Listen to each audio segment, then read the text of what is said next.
Fala concurseiro, estou de volta com mais um bloco de questões da Banca SESC para o concurso da Polícia Militar de Alagoas, certo? Esse é o nosso bloco 2, onde trabalharemos aqui especificamente os assuntos ortografia e semântica. A ortografia, para quem não lembra, é aquela parte da gramática que trata da forma correta de se grafar, de se escrever palavras. Então, a gente tem aí tanto a questão do emprego de letras, G ou J, S ou Z, CH ou X, por exemplo, como também a questão da existência ou não de acento, da existência ou não de hífen. Regras essas, inclusive, acentuação e hífen, que foram alteradas pela reforma ortográfica, né? Com relação ao emprego de letras, não há tanta coisa que a gente possa fazer aqui para garantir um acerto. Por quê? Existem mais de 400 mil palavras na língua portuguesa, estima-se, não é um número exato.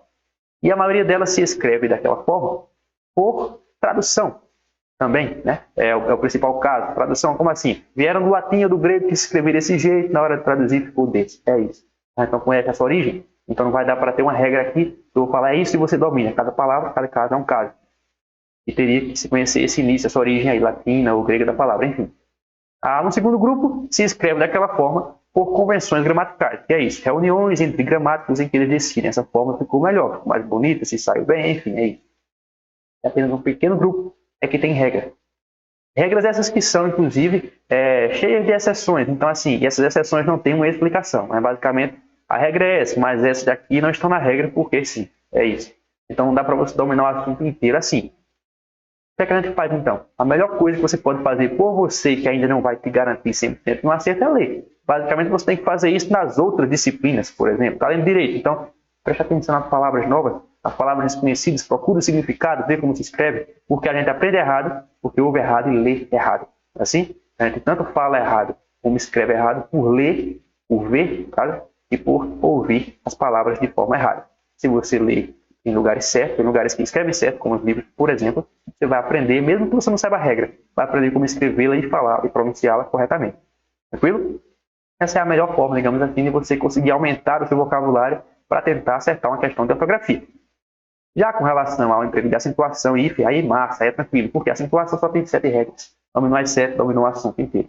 Hífen tem um pouquinho mais de regra, no entanto, algumas, digamos assim, se repetem entre aspas. Como assim? Tem palavras que vão aparecer com hífen por mais de um motivo. Você sabia uma regra, você conseguiu acertar.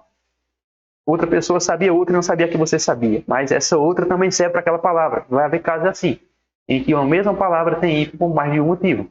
Sabe? Então, por exemplo, prefixo sub se une a palavras com hífen que se iniciam por H, B ou R. Então, você vê sub-humano, vai querer colocar o hífen porque é H, B ou R que o prefixo sub apareceu ali, né? Só que se você não souber dessa regra, você acertaria por outra regra, que diz o seguinte: diante de H quase sempre vai ter hífen, exceto se o prefixo for des, in, re ou co. Como o sub não é nenhum dos 4 que eu falei, teria hífen de qualquer forma. Professor, foi muito rápido. Calma, é uma aula de teoria. Volta aí e você vai entender o que eu falei. Mas eu só estou dando um exemplo para você saber que dá para dominar esses assuntos. Ao contrário do emprego de letras, que não é 100% garantido. Então, por isso que eu foquei aqui nas questões, como serão questões de ortografia e semântica, mais de acentuação e hífen do que qualquer outra coisa.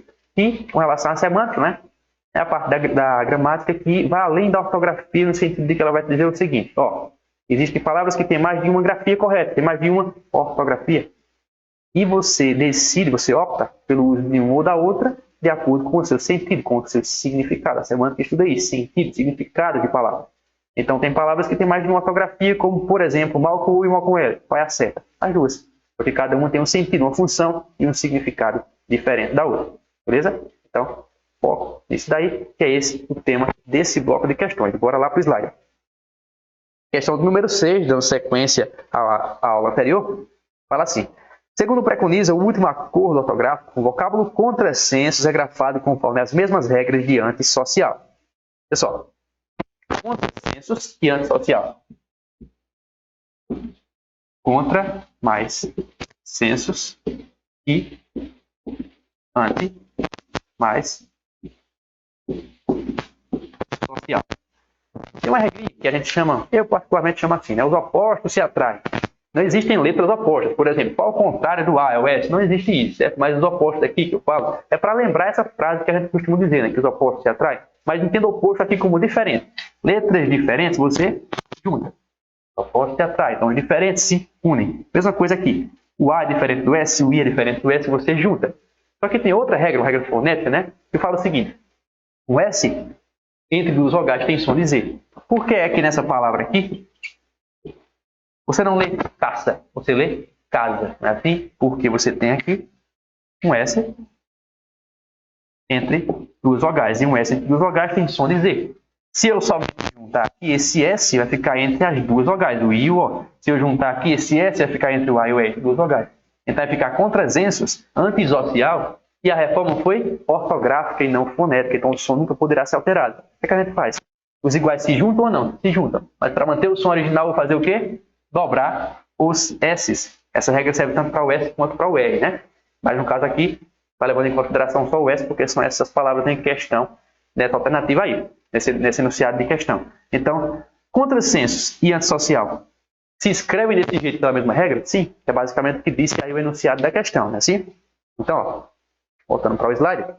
Segundo preconiza o último acordo ortográfico, deixa eu colocar aqui a caneta, o vocábulo contrassensos é grafado conforme as mesmas regras de antissocial? Sim. Questão número 6, questão correta, beleza? Número 7, na palavra... Na palavra... Agora foram duas. Parou, aí sim. A palavra artista, acento. Para maior clareza gráfica, caso o hífen da translineação coincidisse, a partição silábica ao final da linha, com o hífen integrante da palavra composta, seria gramaticalmente correto repeti-lo no início da linha subsequente da forma a seguir. Artista, hífen, hífen de novo na linha de baixo do acento. Professor, que enunciado complicado é esse? Bora lá que eu vou te explicar. Vê só. Translineação, deixa eu voltar para mim aqui, é o processo de você escrever na linha de baixo aquilo que não coube na linha de cima. Né? Assim.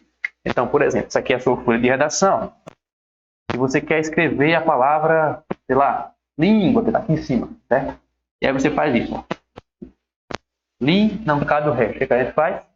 Coloca um hífen e continua, né? Obviamente, não é você colocar o hífen onde você quiser, né? Eu peguei redações para corrigir, onde ficava a palavra quase toda, e não deu para caber o M aqui, a pessoa colocava o M sozinho, não é assim, né? Tem regra de separação silábica para isso.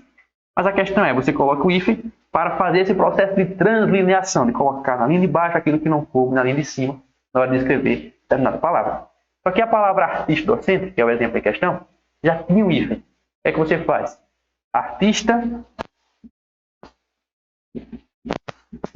Aí tem o hífen aqui docente. E justamente na hora que chegou no hífen, foi o momento em que você não conseguiu mais escrever na mesma linha.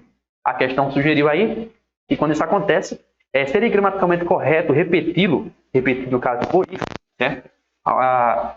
No início da linha seguinte, né, da linha subsequente, e escrever assim, artista, hífen, depois hífen, docente. Sim, perfeita a questão, certo? Um hífen, que era o hífen que já existia da palavra. O outro hífen, o hífen da translineação, o hífen que você vai dividir como você dividiu aqui língua. Do mesmo jeito que você colocou um hífen para dividir essa palavra, você também faz isso aqui. Só que mantém o outro hífen, que é o hífen que ela já tinha. Então, questão número 7, também corretíssimo, beleza? Vou marcar aqui. Questão número 8. O emprego de acento na palavra memória pode ser justificado por duas regras de acentuação distintas. Atenção a essa parte aqui. Ó. Essa parte aqui é uma parte até polêmica, né? Veja só, palavras que são paroxítonos terminadas em tom crescente, como é o caso da palavra aí, memória. Opa! Memória, eu estou querendo destruir o estúdio aqui. Memória é considerada uma palavra paroxítona terminada em tom crescente. Por quê? A separação silábica fica assim, a sílaba tônica está aqui, memória. E aí, paroxítono, porque a sílaba tônica é a penúltima. Terminada em ditom, que eu tenho em conta aqui de semivogal, mais vogal, né? Paroxítono terminado em ditom, nesse caso aqui é um ditom crescente. Então, se eu tenho um paroxítono terminado em ditom, ele tem acento, beleza. Só que também há uma possibilidade, segundo algumas gramáticas, de você separar aqui de novo. Ó. E aí a sílaba tônica não seria mais a penúltima, e sim, última, penúltima, antepenúltima. Seria uma palavra o quê? Proparoxítono, não é assim? Só que esse não é um proparoxítono natural, como, por exemplo, na palavra cálice. Cálice. A sílaba tônica está aqui, último, penúltimo, antepenúltima, proparoxítono. Natural porque ele não tem uma possibilidade de ter chamado aqui de paroxítono terminado em tom crescente. Essa aqui sim, ela é naturalmente uma paroxítona terminada em tom crescente, mas por alguns gramáticos permitirem essa separação aqui, ela pode também ser chamada de proparoxítono eventual ou acidental. A questão aí não falou isso? O emprego de acento na palavra memória pode ser justificado por duas regras de acentuação distintas? Correto? Certo? Por que eu falei que isso aqui é polêmico? Porque, no caso da banca CESP, que é a nossa banca, às vezes eles não consideram essa regra. E agora, o que a gente vai fazer? Eu vou explicar para você quando isso é considerado e quando não. Nessa questão aqui está sendo considerado por quê? Tem uma palavra em jogo, só uma. É assim? A palavra memória. Ela pode ser acentuada por duas regras? Sim. Naturalmente, pela regra dos paroxítonos terminados em ditongo. Assim? E depois, pela regra dos paroxítonos eventuais ou acidentais. Questão correta. Certo? Eu vou lá marcar e vou te mostrar quando isso não é considerado. Quando você vai fazer de conta que isso existe para a banca CESP. Porque por um tempo se acreditou que a banca nunca considerava isso, né? Mas dependendo do tipo de questão, se ela fizer você olhar para isso, é porque ela quer considerar, ela quer chamar a sua atenção para esse ponto. Então, nessa questão aqui, pode ser considerado por duas regras? Pode ser acentuada a palavra memória por duas regras? Sim. Ela apontou para uma única palavra e perguntou se tinha duas regras que permitiam acentuar essa daqui. Sim, questão correta. Quando é que eles não consideram isso? Deixa eu só marcar aqui, ó. Questão número 8, questão correta. Na próxima questão, tem aí um caso em que isso não é considerado. Por quê? Eles falam o seguinte: o emprego de acento agudo nas palavras elétricos, pálidas e móveis justifica-se pela mesma regra de acentuação gráfica. Vou escrever aqui, ó. Elétricos, pálidas e móveis. Elétricos, pálidos, não pálidas. E móveis. O emprego de acento nessas três palavras aqui justifica-se pela mesma regra de acentuação. Parecido com a questão anterior, né? O fato é que aqui na questão anterior só era uma palavra. Essa aqui. Que estava em jogo. E eles perguntavam se havia mais de uma regra que justificava o seu acento. Questão correta. De fato há. E ali ele fala: essas três palavras aqui também justificam-se pela mesma regra? Aí aqui está. Por que é que a banca não considerou isso aqui? Essa questão está errada, certo? Por que está errada? Elétricos se separa assim. Elétricos, né? Esse botão que está aqui, o último, penúltimo, antepenúltimo, paroxítono. Existe possibilidade de eu dizer que tem mais de uma regra aqui? Não, só é um proparoxítono. Proparoxítono natural. Pálidas. Pálidas. Mesma coisa. Último, penúltimo, antepenúltimo, proparoxítono. As duas. Móveis. Móveis. Paroxítono, terminado em ditongo, ou, se eu separar assim, proparoxítono, eventual ou acidental. E seria o mesmo caso dessa palavra. Aí eles falaram o quê? A regra das três, aliás, o acento das três, justifica-se pela mesma regra da acentuação? Não. Mas como, professor? Essa aqui não pode ser proparoxítono como as duas? Tem dois motivos pelos quais a banca não considerou. Primeiro, aqui são proparoxítonos naturais.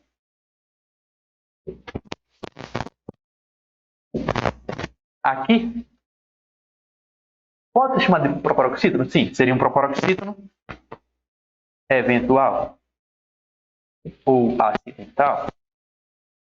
O que não desmerece ele ser um proparoxítono. É só para você entender aqui porque a banca não considerou. Mas esse não é o único nem o principal motivo. Tem outro. Olhando pelo prisma dos proparoxítonos, as três podem ser consideradas, embora duas sejam naturais e a outra acidental ou eventual. É assim. Mas as três podem ser sim chamadas de proparoxítono. Portanto, justifica-se pela mesma regra. Só que essa aqui não tem outra regra que justifica esse acento, que é a regra dos paroxítonos terminados em ditongo. Não é assim? E olhando só para essa regra, o acento das duas de cima justifica por esse acento também? Por essa regra também? Não, só essa. Entendeu a diferença? De novo, ó. Aqui, em memória, há duas regras que justificam esse acento? Sim. A regra dos paroxítonos terminados em tom crescente. Terminados em ditongo, né? Aqui foi crescente, lá não, enfim, não importa. E, porque na maioria dos casos vai ser de tom crescente, mas acontece em casos como aquele de ser de tom decrescente, beleza? Então tem duas regras? Tem. Paroxítono terminado em ditongo e proparoxítono eventual ou acidental. Ali tem duas regras? Para essa palavra, sim. Para as outras, não. Então ele perguntou, na verdade ele não pergunta se são duas regras, ele pergunta: o acento das três justifica-se pela mesma regra? Não. Por quê? Embora as três possam ser chamadas de proparoxítono, que justificaria a mesma regra nas três, E embora também os proparoxítonos não sejam casos diferentes, dois naturais e um não, essa daqui também tem uma outra regra que é só dela e que não pertence à de cima. A regra dos paroxítonos terminados em ditongo. E essa regra é exclusiva dela. Não pertence às palavras de cima. Entendeu a diferença aí? Então, se a banca aponta para uma ou até mais palavras e ambas são acentuadas por mais de uma regra, só que é igual, por exemplo, colocaram memória e móveis, justificam-se por mais de uma regra? Sim. Tem mais de uma regra para as duas, não é assim? Paroxítono terminado em tom nas duas, proparoxítono eventual nas duas. Agora, o acento dessas três justifica-se pela mesma? Você observa que as três podem ser chamadas de proparoxítono, mas só essa é que pode ser chamada de paroxítono. Então, uma regra, a do proparoxítono, não se aplica às três. A outra só se aplica a uma, portanto, a questão é errada. Se ela colocar assim, onde uma se diferencia do resto, você tem que considerar a questão errada, como é o caso dessa questão número 9 aí, beleza? Marcar aqui, ó. Emprego do acento agudo nas palavras elétricas, pálidas e móveis justifica-se pela mesma regra de acentuação. Não. Certo? As três podem ser chamadas de proparoxítonos, embora as duas primeiras sejam naturais, a terceira acentual, eventual ou acidental, mas essa daqui tem uma outra regra que é só dela que não se aplica às duas anteriores, que é a regra dos paroxítonos, terminados em ditom. Questão número 10, a última desse bloco.